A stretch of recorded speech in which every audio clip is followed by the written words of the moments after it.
Hello दोस्तों, स्वागत है आपका सरस्वती इंस्टीट्यूट में। तो दोस्तों, जो बिहार की एग्ज़ाम की भर्ती थी यानी कि बीपीएससी 3.0 एग्ज़ाम जो है, इससे संबंधित जितनी भी जानकारी आपको लेनी है वो इस वीडियो में मिलेगी। तो अगर आप चैनल पर नए हैं, चैनल को सब्सक्राइब जरूर कर लीजिएगा, बेल आइकन प्रेस कर लीजिएगा। और ये वीडियो उसके लिए होने वाली है, जैसे बीपीएससी एग्ज़ाम जो है वो अगस्त में होने वाला था, वो एग्ज़ाम अब अगस्त में ना होकर मार्च में कराने की पूरी तैयारी चल रही है। तो ये एग्ज़ाम मार्च में कब होगा और इसमें बीएड डीएलएड स्टूडेंट वैलिड हैं या नहीं हैं, और कौन कौन से स्टूडेंट्स हैं जो इसको भर सकते हैं, और इसके लिए वैलिड कौन कौन नहीं है, कौन कौन है, ये मैं इस वीडियो में बताऊंगी। सीटेट और एस्टेट वाले जो स्टूडेंट्स हैं उनको मौका मिलेगा या नहीं, इस वीडियो में आपको ये भी बताऊंगी। और कितनी वैकेंसी हैं टोटल, फॉर्म कब से भरे जाने हैं, अदर स्टेट वाले कितने नंबर पर वैलिड रहेंगे, और ये सारी जानकारी मैं आपको इस वीडियो में दूंगी। तो हमारे साथ बने रहिएगा, वीडियो को पूरा ज़रूर देखिएगा, क्योंकि जो बीपीएससी एग्ज़ाम है इससे संबंधित एक एक इम्पोर्टेंट न्यूज़ मैं आपको इस वीडियो में देने वाली हूँ। तो देखते हैं हमारी जो बीपीएससी एग्ज़ाम से संबंधित न्यूज़ है वो क्या क्या है। सबसे पहले हम देखते हैं तो बीपीएससी एग्ज़ाम जो है इसके बारे में जो न्यूज़ आई है, इसका विज्ञापन जारी किया गया था। इस विज्ञापन से संबंधित एक जो न्यूज़ है वो वायरल हुई थी। तो बीपीएससी एग्ज़ाम का जो तीसरे चरण की ये परीक्षा है, इसका जो टोटल पद हैं उसमें कितने होंगे, तो इसके बारे में लिखा है कि तीसरे चरण में होगी 71,000 अध्यापकों की नियुक्ति। यानी कि बीपीएससी 3.0 एग्ज़ाम जो है इसके लिए कुल पद 71,000 होंगे। तो देख लीजिए 71,000 इस पर कुल पद लिखे हैं, लेकिन हो सकता है इनके जो पद हैं वो बढ़े भी। यानी कि जो बीपीएससी 2.0 एग्ज़ाम का जो सप्लीमेंट्री रिजल्ट आने वाला था उसको रोक दिया गया है। क्यों रोक दिया गया है?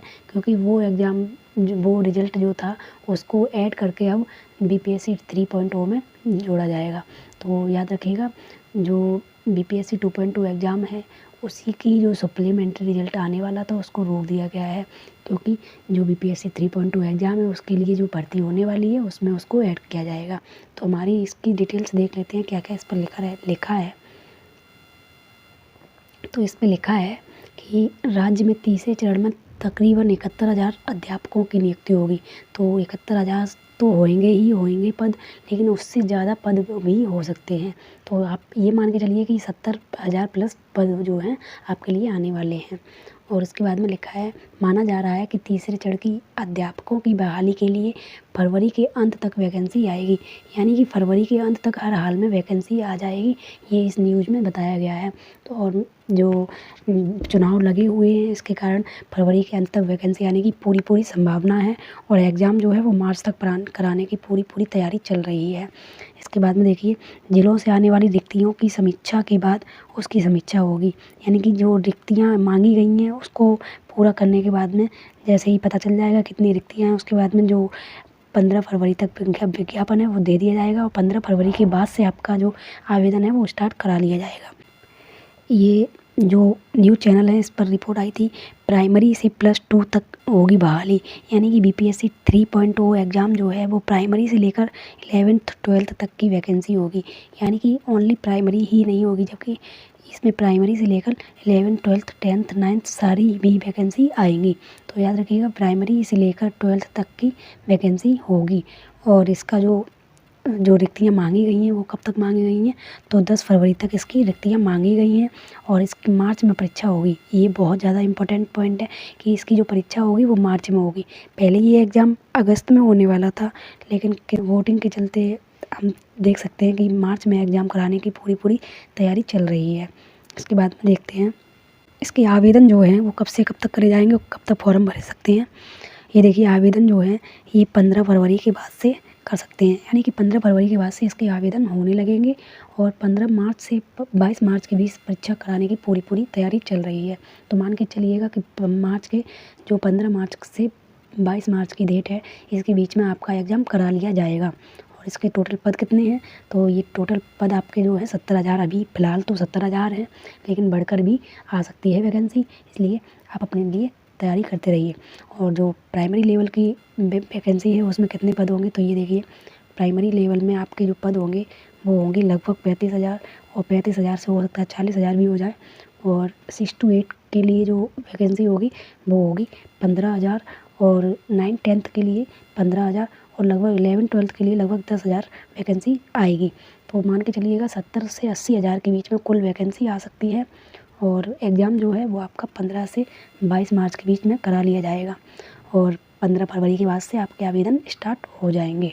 पैटर्न देख लेते हैं क्या है परीक्षा का। तो परीक्षा का जो पैटर्न है वो क्या रहेगा, तो परीक्षा का पैटर्न जो BPSC 2.0 वाला था वही रहेगा, यानी कि आपका किसी भी प्रकार का पैटर्न चेंज नहीं होगा। 2.0 एग्ज़ाम जो आपका कराया गया था उसी के तरह का आपका BPSC 3.0 भी रहेगा। और एस्टेट वाले स्टूडेंट्स जो हैं वो परेशान हैं, तो एस्टेट वाले जो स्टूडेंट्स हैं उनको क्या करना है, आप अब एस्टेट की तैयारी करते रहिए, क्योंकि उन्होंने बोला था कि एस्टेट पहले कराएंगे उसके बाद में अगस्त में BPSC 3.0 कराएंगे, लेकिन ये एस्टेट से पहले ही जो है BPSC कराने की तैयारी कर रहे हैं। तो ऐसे में एस्टेट वाले अपेयरिंग वाले विद्यार्थी हैं वो उनको मौका मिलेगा। तो आप ये मान के चलिए कि एस्टेट वाले विद्यार्थियों को हर हाल में मौका दिया जाएगा। उसके बाद में थर्ड पॉइंट है हमारा BEd और DLED वाले जो चतुर्थ सेमेस्टर के बच्चे हैं, यानी कि 4th सेमेस्टर 2022 से 24 के जो सेमेस्टर बच्चे हैं उन बच्चों को मौका नहीं दिया जाएगा, यानी कि ये स्टूडेंट किसी भी प्रकार से वैलिड नहीं माने जाएंगे। तो इनके लिए ये दुखद खबर हो सकती है कि BEd और DLED 4th सेमेस्टर के जो स्टूडेंट्स हैं उनको इसमें मौका नहीं दिया जाएगा और आवेदन की अंतिम तिथि से पहले CTET का रिज़ल्ट आ जाएगा। यानी कि कुछ स्टूडेंट्स ऐसे भी हैं जो CTET के रिज़ल्ट का इंतज़ार कर रहे हैं, उसके बाद में ये BPSC के लिए वैलिड हो पाएंगे, तो CTET का रिज़ल्ट उससे पहले दे दिया जाएगा, तभी ये आवेदन की तिथि होगी। तब तक आवेदन आपके कराए जाएंगे जब तक कि CTET का रिज़ल्ट नहीं आ जाता। इसके बाद में आपका एग्ज़ाम कराया जाएगा। तो उम्मीद करती हूँ आपको सारी पॉइंट समझ में आ गए होंगे। आप एग्ज़ाम की तैयारी करते रहिए, क्योंकि अगस्त में एग्ज़ाम आपका नहीं होगा, मार्च में ही होगा और मार्च में आपका एग्ज़ाम कराने की पूरी तैयारी चल रही है। तो 99% आपका एग्ज़ाम मार्च में ही होगा, इसलिए आप मार्च के अकॉर्डिंग अपनी तैयारी करते रहिएगा और उम्मीद करती हूँ आपको सब कुछ समझ में आ गया होगा। चलिए मिलते हैं एक नई वीडियो के साथ, तब तक के लिए जय हिंद।